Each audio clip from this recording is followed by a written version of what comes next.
సమస్యలను త్వరితగతిన పరిష్కరించేందుకు చర్యలు తీసుకోవాలని పాడా పీడి చైత్రవర్షిని వివిధ శాఖాధికారులకు ఆదేశించారు. పిఠాపురం పాడా కార్యాలయంలో నిర్వహించిన ప్రజా ఫిర్యాదుల పరిష్కార వ్యవస్థ కార్యక్రమంలో ప్రజల నుంచి ఫిర్యాదులను ఆమె స్వీకరించారు. పిఠాపురం పట్టణంలోని మున్సిపల్ గెస్ట్ హౌస్ లో ఉన్న పాడా కార్యాలయంలో ప్రజా ఫిర్యాదుల పరిష్కార వ్యవస్థ కార్యక్రమం పాడా పీడి చైత్రవర్షిని ఆధ్వర్యంలో జరిగింది.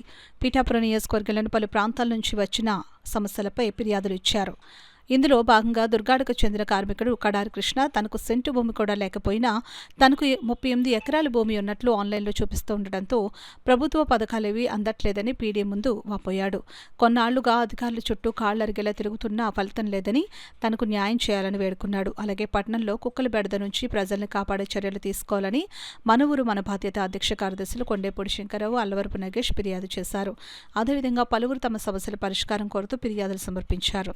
కార్యక్రమంలో పాడా ఏపీడీ వసంత మాధవి, మున్సిపల్ కమిషనర్ నామా కనకారావు, ఇతర అధికారులు, సిబ్బంది పాల్గొన్నారు. మమ్మల్ని ఎవరు లెక్క చేస్తలేదండి. చాలా అభిజ్ఞానం పెట్టామండి. ఈఆర్ వాళ్ళు కూడా అడిగితే అది భూమి తగులో ఉందా, అది ఎడదని చెప్తున్నారు కండి.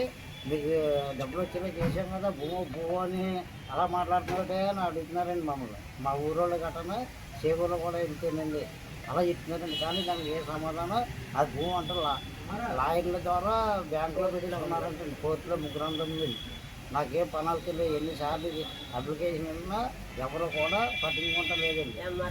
ఎంఆర్ఓ ఆఫీస్ పెట్టానండి, మళ్ళీ కాకినాడ కలెక్టర్ ఆఫీస్ పెట్టానండి, మళ్ళీ పిఠాపురం కూడా ఇచ్చానండి. ఇచ్చినా సరే ఎవరు లెక్క చేయలేదు సార్ మమ్మల్ని అని మేము మళ్ళీ వచ్చామండి. ఎలా వచ్చి మళ్ళీ ఇలా చెప్తుంటే ఏదో చేసి పెట్టాలని అంటున్నారండి. దాని గురించి మళ్ళీ ఇలా తిరుగుతుందండి. నాకు తల్లి వందల డబ్బులు గురించి తిరిగితే తల్లి వందల డబ్బులు పడిలో చేశారండి, అంతేగాని భూమి పోయిలో చేయలేదండి. నాకు అన్ని తిరుగుతున్నానండి. నా డబ్బుల కోసం కాదండి, నా భూమి నా పేరు మీద ఎందుకుందండి అన్నీ అడుగుతున్నానండి. అది చెప్తే ఎవరు పట్టించుకుంటలేదండి. నేను తిరుగుతున్నానండి. వల్ల నాకేం పథకాలు పడతలేదండి. కూలి పని కూడా ఇంట్లోకి వెళ్ళి మనం ఏ రోజుకి ఆ రోజు కూలి పని చేసుకుపోతే నా పొట్ట గడవదండి. 38 ఎకరాల భూమి అంటే ప్రతి ఒక్కరు ఎకరాలు ఉన్నారండి. నువ్వెందుకురా ప్రతి ఒక్కరు 38 ఎకరాలు ఉన్న భూమికి నీ కూలి పని ఎందుకురా, ఎకరం